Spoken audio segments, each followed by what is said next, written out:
Well, ladies and gentlemen, welcome to my channel, Arvel Alcantara. Minasan de konnichiwa. So, meron akong gustong gawin dito sa sticker na to, which is, nakakairita. Medyo hindi na siya magandang tignan, which is gusto ko siyang tanggalin. Kaso, hindi ko alam paano tanggalin ito. Gagawa tayo ng paraan paano matanggal itong mga sticker na to. So, pupunta tayo ngayon sa Home Depot. Maghanap tayo ng mga item na pwedeng pantanggal dito, which is naisip ko na hindi kaya pwede tayong gumamit ng scraper na plastic para hindi ma-damage yung mismong salamin ng pintuan. I mean yung salamin sa back door, which nakakairita talaga. Tignan nyo, ang pangit tignan. Kaso kailangan natin magmadali dahil medyo nagsisimula ng umulan, kung makikita nyo. Well, umuulan na. So ito yung sasakyan natin. Tara, mag-drive tayo. Kailangan natin pumunta ngayon sa home center or sa sa Autobox mismo, kasi kailangan natin bumili ng pampatanggal na ng sa sticker. Which is naisip kong way is pwede tayong gumamit ng tinatawag na parts cleaner, which is nakakatanggal din yun ng abora. Kaso nga lang, ang magiging problema natin, which is umuulan ngayon. Hindi ko alam kung tama ba tong idea na to na tinaon ko sa umuulan na araw, kasi well yun, umuulan nga, so mahirap kumilos kapag siyempre mababasa ka. Wala naman din ako sariling garahe dahil mahal yung ganong klaseng parking style na meron kang sariling bubong, which is open air, kung tawagin ba doon, open air ba. So ang naisip ko din na isang paraan para magawa natin ng solusyon yun is pwede tayo maghanap ng lugar kung saan pwede natin tanggalin yung sticker, which is nakakairita na talaga lately na kapag nakikita mo yung sticker na yun, which is nakakairita talaga. Bakit tignan? Parang ang dumi ng sasakyan pag ganun yung sticker mo sa likod. Seka kung nilinis mo siya ng maigip, tapos makikita mo yung sticker na parang basura, which is talagang kailangan ko talagang kuha ng solusyon. So yun, punta tayo sa home center or sa Autobox, maybe sa din, Yellow Hat Road. Pero napansin ko na wala na pala ako masyadong gas, so magpagas na rin tayo.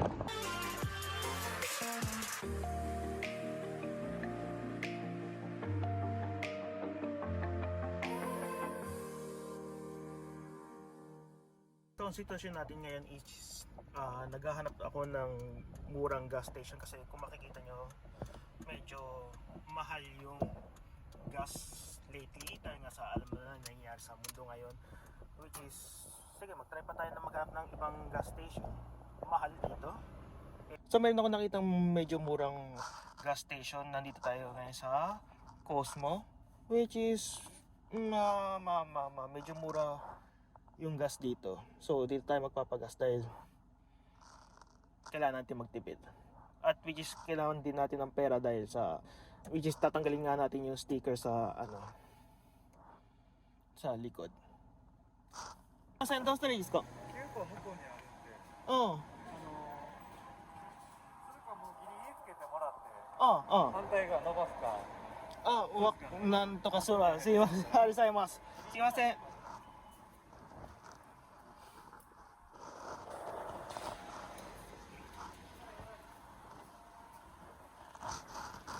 はい。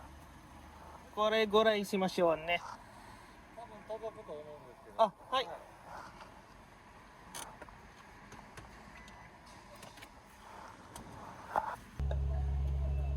現金を投入し、復印ボタンを押してください。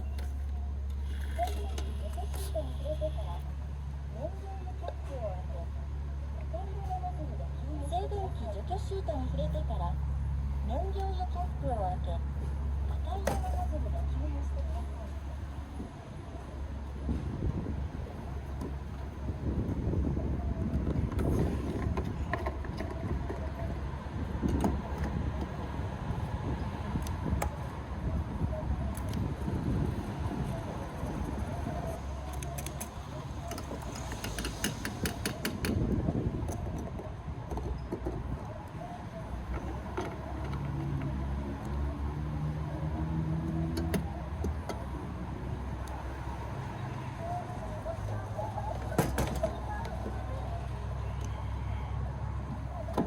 So ladies and gentlemen, after natin magpalagay ng gas, malapit na tayo sa pupuntahan natin.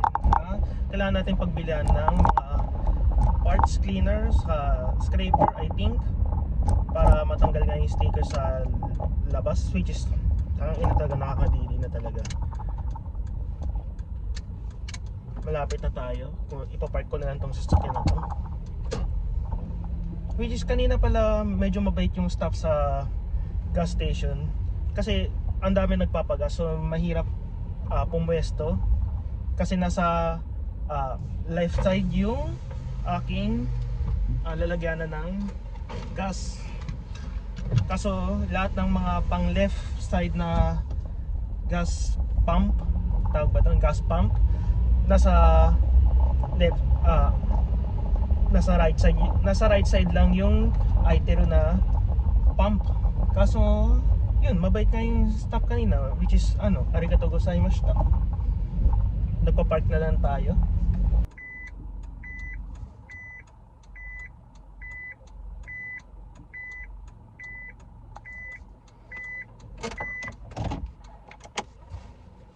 Yun, nakapasok na tayo sa parking space. Mostly pala dito sa Japan is kailangan pa reverse yung parking mo. Sa umpisa medyo challenging, pero kapag nakakasanayan mo na, madali na lang yan. So nakarating na nga tayo dito sa Home Depot. So hinahanap ko na lang yung section kung nasaan yung para sa mga sasakyan, which is nandito ata. So kailangan natin maghanap una. Yung kailangan natin hanapin yung parts cleaner. Ito ba yun?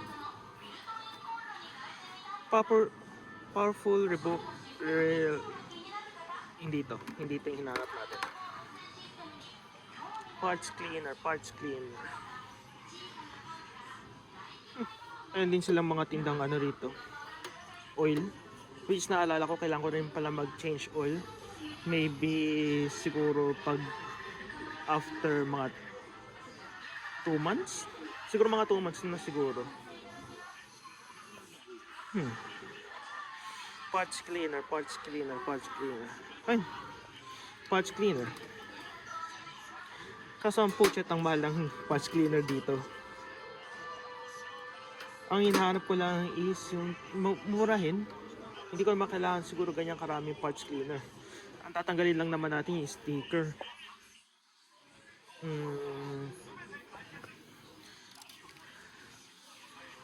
Hindi siguro ito. Chain cleaner. Ang mahal naman ng parts cleaner. Almost nasa 877.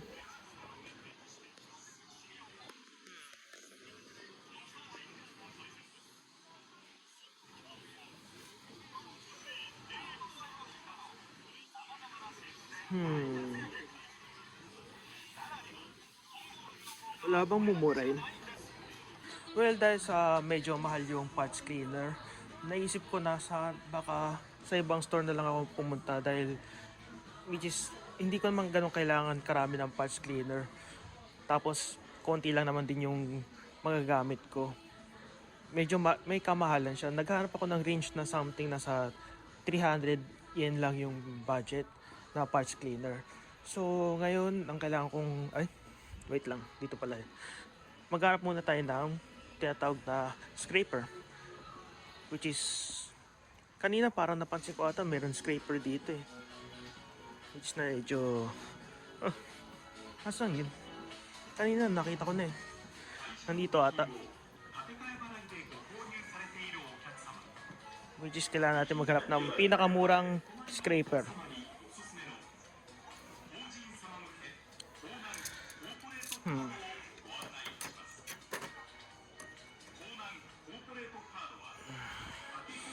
Grabe, pati scraper kailangan medyo may kamahalan. Maghanap pa tayo ng ibang scraper.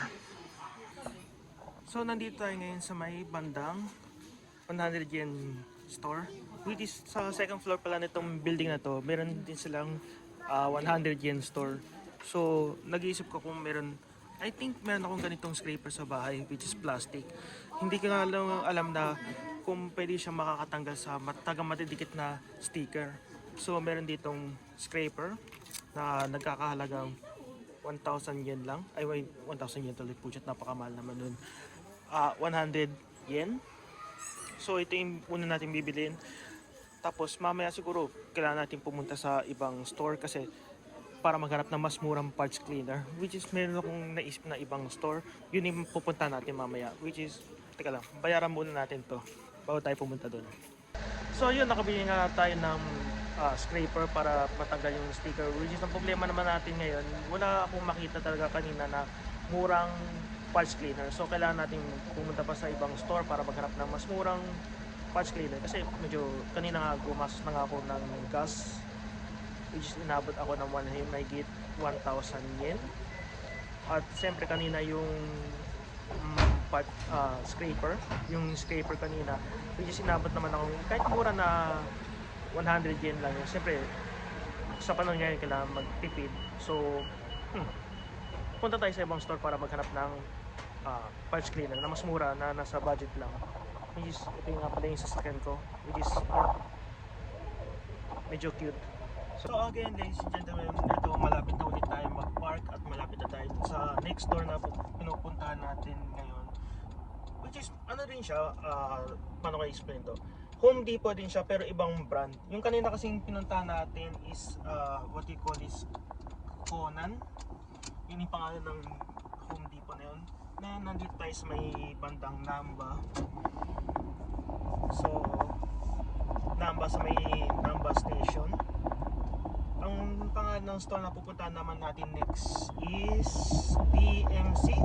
Kung hindi ako nagkakamali, yun yung pangalan ng store na yun, which is DMC.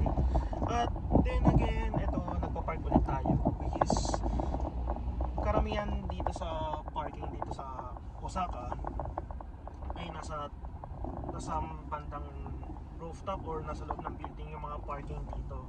Dahil nga sa, which is city kasi ito, at malang lupa. So, ang design nila dito, ang approach nila para magkaroon ng kahit paano mga parking space is nasa loob mismo ng building yung parking area or minsan nasa loob ng what do you call this? Ground level? Hindi siya ground level. I mean, basement pala. Basement na tawag doon. Or minsan nasa pinakataas ng building. Ganun yung mga design dito, which is kapag gusto mo mag-drive dito sa Osaka, yun, kailangan mo masanay mag-park ng nasa taas yung parking space. At kailangan mo parang ganito. Yung sitwasyon natin ngayon, parang tayo nasa loob ng roller coaster na inaakyat talaga yung parking space nasa rooftop, which is kailangan ko ng konting gas, power. Yun. What? Kuha ulit tayo ng parking ticket. Yun lang. Kaka-vlog ko, nakalimutan ko.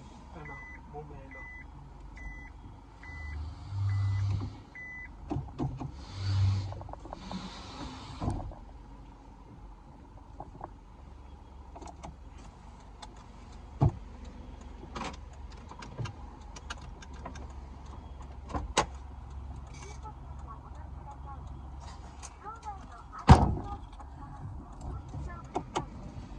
Nakakaya sa likod. May naghihintay na pala sa likod, hindi ko napansin. Simasen deshita.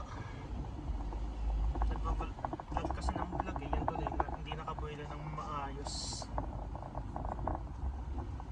So ito ulit, parking tayo ulit ngayon. Hanap muna tayo ng parking space. Which is ayoko yung parking space dito sa lugar na to. Talagang medyo masikip. So mamaya makikita nyo kung paano ko i-buelo itong sasakyan na to. Which is hindi pala ako naka-seatbelt po. Tiyang, yun na.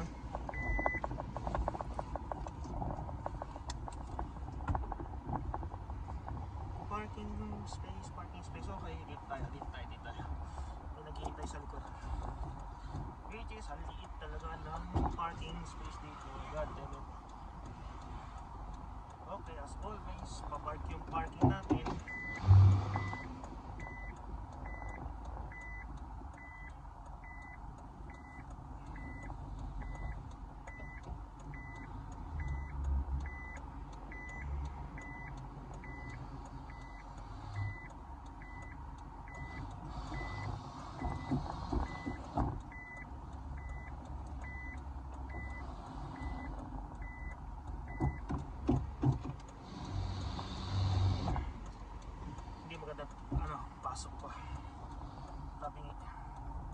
Pasinlaan natin ng konti. Muay Thai. Pasok ulit.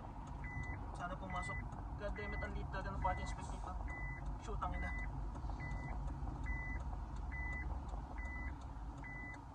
Yun. Pasok sa linya. And stop. Struggle. So after natin mag-park sa yun nga, sa parking space, ito nandito tayo sa loob ng mismong store na mismo. So time skip. So hinanap ko na ulit yung kung saan yung section ng mga tinatawag na yun nga, yung parts cleaner na kanina pa natin hinahanap. So I think nandito yun. Ito yung mga goods para sa mga sasakyan. I think nasa tamang section tayo. Ayun, yun pala yung hinanap ko. So, katulad ng sinabi ko kanina, which is nandito tayo sa store na ang pangalan is DMC. Tama pala yung sinabi ko kanina. Kaso, ang problema,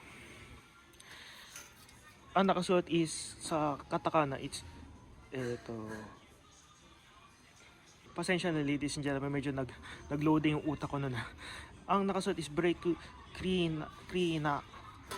Hindi ko sure kung pareho din ba yun ng same chemical na sa loob ng parts cleaner at brake cleaner. I think siguro pwede na to. As ganun naman problema dahil ang problema ko ang laki. Anong gagawin ko sa ganito kalaking spray? Which is kung comparison, ito yung size ng kamay ko. Comparison dito sa kung gaano kalaki yung spray. Pero ang mura niyan, nasa wala pang 400 yun yung, which is ikot muna tayo bago ko bilhin yung brake cleaner na yon. Nag-iisip ako kung tama na ba yung yung bibiling kong item. Kasi oo, mura sa mura, pero parang nanghihinayin kasi ako na ganong kadami yung bibiling ko, which is hindi ko naman din magagamit. Baga siguro pamigay ko na lang sa friend ko yung spray na yun after ko gamitin, kaso saan niya naman kaya gagamitin yun. So kaysa naman maglibod-libod pa ako at medyo nawawalan na din tayo ng oras dahil umuulan nga. So ladies and gentlemen, ito na nga napag-decisionan ko, ito na lang bibilin ko kahit medyo magkaiba yung pangalan, pero I think siguro same naman din sila ng parts cleaner at brake cleaner. So, sinong gusto ng extra brake cleaner? So, comment down below na lang kung promise ang dami nito. Hindi ko naman kailangan ganito karaming spray. Pero sana mabalik tayo sa sinasabi ko kanina. Kanina medyo huminto na yung ulan. So, I think magagawa natin na paraan para saan tayo pwede mag-park at saan ko pwedeng gawin yung kailangan natin gawin na tanggalin yung mga sticker sa likod. Kaso kapag umulan mamaya, hindi natin magagawa yan. Kasi mahirap maghanap ng space para gawin yung ayoko naman tawag dito, illegal parking. At ayoko naman din gawin sa loob ng garahe namin dahil nga wala naman bubong. So, tignan natin yung weather mamaya kung ano magiging resulta, kung uulan ba or titigil na ba yung ulan. Sana tumigil nga yung ulan para patanggal ko na yung mga sticker. Pag hindi, so maybe next time na lang ko na lang gagawin. So ladies and gentlemen, chinek ko yung weather mamaya. Fortunately, which is medyo uulan talaga buong araw. At medyo ginagabi na rin tayo sa kalsada. So hindi natin magagawa yung kailangan natin gawin na tanggalin yung sticker sa likod at yung mga ibang sticker pa na hindi naman unnecessary na kailangan na nagiging madumi, nagiging mukhang madumi lang yung sasakyan dahil sa mga sticker na hindi na ganun kaganda yung detail. Saka kung bumili pa naman tayo ng ito na nga yung kailangan natin na brake cleaner at yung nasa na ba yung binili ko kanina, which is hindi ko makita. Ito. Yun. Yung scraper.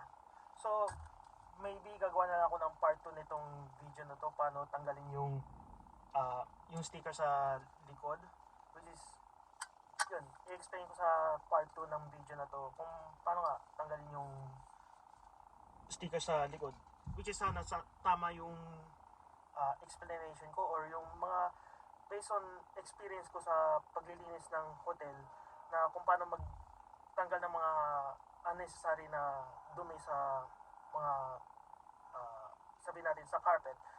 Mostly kasi ang trabaho ko dati nagtatrabaho sa hotel. Marami akong experience na paano tanggalin yung mga dumi sa carpet at paano sabihin natin konting